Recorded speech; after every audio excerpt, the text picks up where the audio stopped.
اللہ الرحمن الرحیم۔ السلام علیکم ورحمۃ اللہ وبرکاتہ۔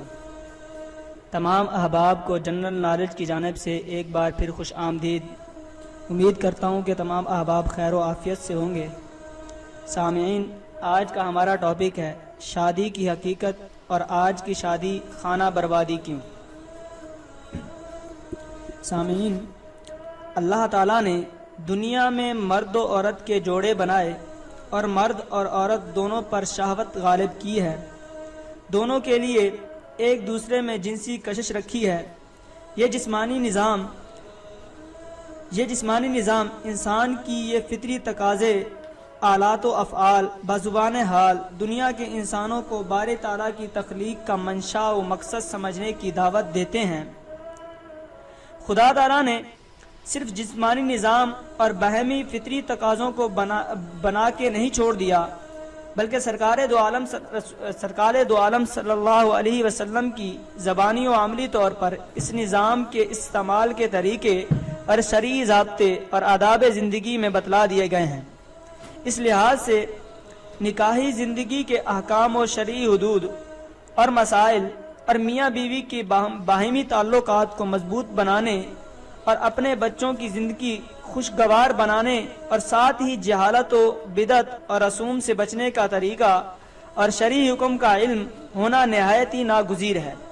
نکاحی زندگی بہیمیت کا رخ اختیار کر کے نظام زندگی کو تہ و بالا نہ کر ڈالے اور باہمی تعلقات معاملات کا سارا نظام مصنوعی ہو کر نہ رہ جائیں اور باہمی نفرت و عداوت کے شعلے نہ بھڑکیں اور دائمی زندگی آخرت کے لیے خسارہ نہ مول لے لیں۔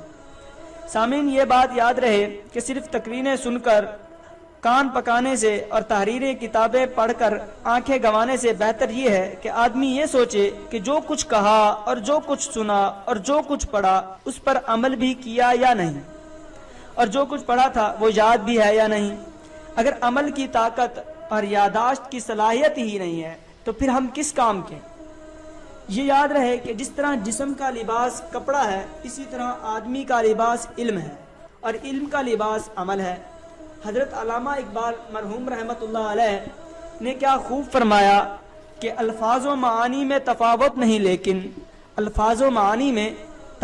نہیں لیکن ملا کی اذاں اور ہے مجاہد کی اذاں اور، پرواز ہے دونوں کی اسی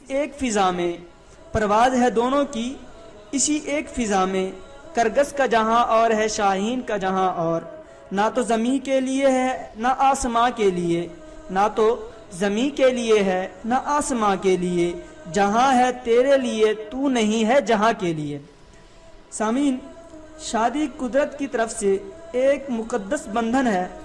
شادی سے دین کی مدد ہوتی ہے۔ اللہ کے دشمنوں اور غلط خواہشوں کے مکر و فریب سے بچنے کے لیے شادی ایک مضبوط حصار اور قلعہ ہے۔ شادی سے شیطان ذلیل اور رسوا ہوتا ہے۔ شادی لڑکے اور لڑکی کے درمیان ایک خوشی کا اعلان ہے۔ غرض، شادی قدرت کی طرف سے ایک عظیم نعمت و عنایت کا سرچشمہ ہے۔ شادی لڑکے کی جانب سے یہ ہے کہ وہ آج سے فلاں کی صاحبزادی کو صرف اپنی منکوہ ہی نہیں بلکہ اپنی شریک حیات، رازدان، رفیق راہ، غم خار، شریک حال، دل آرا، اپنی ہم پیالہ و ہم نوالا بنا رہا ہے۔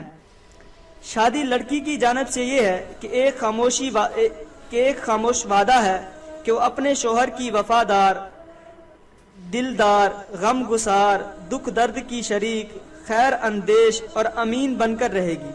شادی کے سلسلے میں ہر ماں باپ کا یہ ایک اہم فرض ہوتا ہے کہ وہ اپنے صاحبزادے کے لیے خوش اخلاق، نیک کردار، اعلیٰ ظرف، سلیقہ مند، باصلاحیت، باحیا، خیر خواہ، قول و فعل کی امور خانہ داری میں ماہر، دیندار اور شریف النسب بیوی لائیں تاکہ گھر چلے، گھر قبر یا حشر نہ بن جائے۔